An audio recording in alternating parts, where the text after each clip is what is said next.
Last year, 6 Americans have mysteriously died while vacationing in the Dominican Republic, including a Maryland couple and a Pennsylvania woman who died within days of each other at the same resort.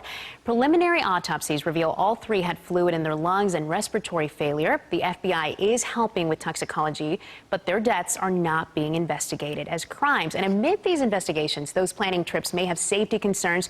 So we brought in North Texas travel agent Casey Carr to help answer some of your questions. Casey, thank you so much for being with us today. My pleasure. How concerned should travelers be about this? I think at this point, not that concerned. It's very early in this investigation. Not all of the details are out yet. And I think what makes this a story, and you and I were talking, that people die on vacation. This happens all the time. Thousands of people every year die on vacation, and you just never hear about them.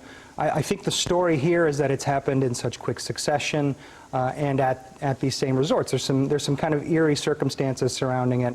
So we don't know all the details. What we do is we look at the data. We take a step back, and when you look at the data, the Dominican Republic is an island of 10 million people. 2 million visitors every year just from the United States alone. And so when you look at those numbers, the numbers of incidents involving tourists, in that context, the number is really quite low. And so we kind of consider that when we're advising people to make their plans. But we understand why people are concerned also, and we have some of the same concerns. That's why the investigation is important. The FBI and the CDC are there now conducting their investigation, so we'll know a lot more soon. Specifically, the toxicology reports will come out so that we'll know if there was any kind of foul play, if there was some sort of accidental poisoning or something like that. But like I said, we don't know those things, and it's important not to speculate at this point. And we should mention that officials are saying they're fully cooperating. They believe these are isolated incidents. That said, what kind of questions should you be asking before checking in? You can do your own research. You can also use a travel agent, and your travel agent can ask questions like what types of cleaning products are used in the hotels, if there have been any incidents reported at the hotels, and things like that. But it's just a common sense kind of thing. You need to be aware of your surroundings. Don't take drinks from strangers.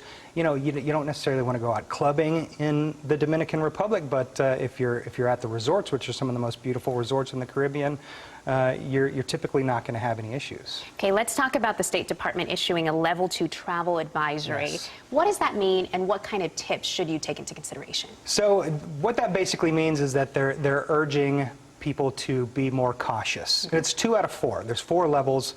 And so what you need to understand about that, and just to put this in a frame of reference, Great Britain is a Level 2. France is a Level 2. Spain is a Level 2. All these destinations that we travel to constantly without any incident or issue are all Level 2. So you need to take that into consideration. It just means you need to be a bit more cautious. There's some crime. There's some different areas that have more crime than others. And those are just things to think about when you're traveling around the Dominican Republic. Casey, thank you so much for putting it into context for us. We appreciate it. Ken?